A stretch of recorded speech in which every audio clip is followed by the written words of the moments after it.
Good morning, 7th class students. I hope you have completed your first chapters. Let's try activities. Now today we are going to start new chapters. Name is acid, base and salts. तो आज हम जो है new chapter start कर रहे हैं जिसका नाम है acid, base and salt. First chapter के आपने कोई भी अगर लेट्स ट्राई एक्टिविटी में आपको अगर कोई दिक्कत हो रही है, कोई क्वेश्चन पूछना हो तो आप मुझे फ़ोन करके पूछ सकते हैं. तो आज देखिए सेकंड चैप्टर केमिस्ट्री का हम स्टार्ट कर रहे हैं जिसका नाम है acid, base and salt. Acid का मतलब होता है अम्ल, बेस का मतलब क्षार और सॉल्ट को हिंदी में कहते हैं लवण. ठीक है. अब देखिए सबसे पहले तो देखो एसिड की हम इनके बारे में क्यों पढ़ रहे हैं. पहली बात तो देखो हम एसिड, बेस और साल्ट के बारे में क्यों पढ़ रहे हैं. इसलिए पढ़ रहे हैं कि acid, base and salts are chemicals which we use in our daily life.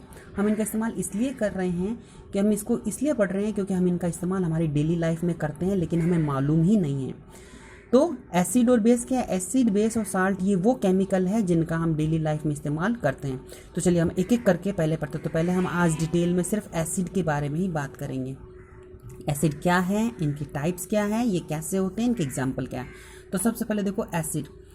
Acid जो होते हैं sour taste of any substance is due to the presence of a chemical substance called acid. कोई भी चीज़ जिसका टेस्ट खट्टा है, कोई भी खाने की चीज़ का टेस्ट खट्टा है, वो इस वजह से है क्योंकि उसके अंदर कोई ना कोई पदार्थ है जिसको हम एसिड कहते हैं. यानी कोई भी चीज़ खट्टी चीज़ अगर आपको है खट्टी, देखो ज़्यादातर जो केमिकल्स होते हैं हम उन्हें ऑर्गेनिक केमिकल्स को तो हम टेस्ट कर सकते हैं, बाकी इनऑर्गेनिक या मिनरल एसिड्स को हमें टेस्ट नहीं करना चाहिए. बहुत सावधानी रखनी चाहिए. फिर भी जो फ्रूट्स वगैरह हम खाते हैं, कुछ खाना जो हम खाते हैं उसमें अगर खट्टापन अगर महसूस हो रहा है तो ये निश्चित है कि उसके अंदर कोई ना कोई एसिड है, इसकी वजह से उसका टेस्ट खट्टा है, श्योर है. तो अब देखो अब बात आती है टाइप्स ऑफ एसिड्स के बारे में. तो ये तो आपका क्लियर हो गया एसिड क्या है. एसिड वो पदार्थ है जिसकी वजह से कोई चीज़ उसका जो टेस्ट है वो खट्टा हो जाता है. ये इसकी खास बात है. ठीक है. नेक्स्ट आता है टाइप्स ऑफ एसिड. एसिड्स के टाइप्स क्या है. एसिड के टाइप्स को देखो हम 3 कैटेगरीज में डिवाइड करके कर सकते हैं. अगर मान लो हम उसके सोर्सेज के बेस पर देखें, बेस्ड ऑन सोर्सेज, या उसकी प्योरिटी के बेस पर हम उसको डिवाइड कर सकते हैं, या हम उसको उसकी स्ट्रेंथ के बेस पर भी डिवाइड कर सकते हैं. तो मैंने देखो सबसे पहले हम बात करते हैं सोर्स के बेस पर, वो कहाँ से मिले. सोर्स के बेस पर हम एसिड को 2 भागों में डिवाइड कर सकते हैं, ऑर्गेनिक एसिड और मिनरल एसिड. और इनके ऑर्गेनिक एसिड वो होते हैं जो हमें किसी प्लांट से, या ज़्यादातर तो प्लांट से ही मिलते हैं, जो प्लांट्स से हमें जो एसिड्स मिलते हैं या वेजिटेबल से जो हमें एसिड्स मिलते हैं हम उनको ऑर्गेनिक एसिड्स कहते हैं. एग्जाम्पल के लिए देखो सिट्रिक एसिड है जो ज़्यादातर हमारे नींबू है, ऑरेंजेस वगैरह है, उनके अंदर पाया जाता है. लैक्टिक एसिड है जो कर्ड में पाया जाता है, और ये टार्टरिक एसिड है जो कि टेमारिड में पाया जाता है, और एसिटिक एसिड है. ये सभी ऑर्गेनिक एसिड्स के एग्जाम्पल है. ये ज़्यादा हार्मफुल नहीं होते हैं, इनका हम डेली लाइफ में यूज़ करते हैं, खाने में हम इसका इस्तेमाल करते रहते हैं.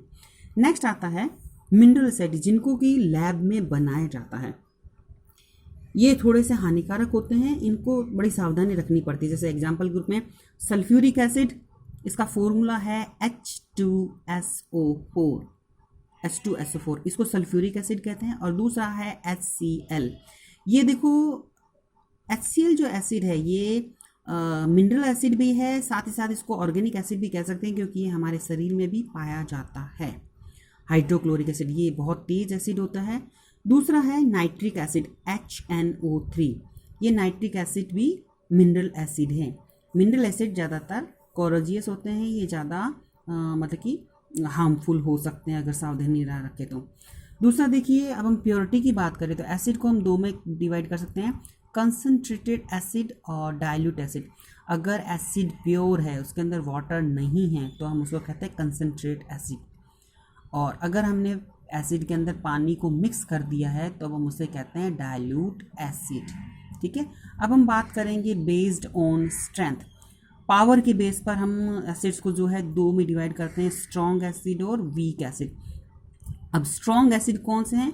ये जो मैंने आपको मिनरल एसिड्स बताए हैं ये सारे स्ट्रॉन्ग एसिड की कैटेगरी में आते हैं, इसलिए मैंने दोबारा लिखे नहीं है, एरो से मैंने आपको ये करके बता दिया.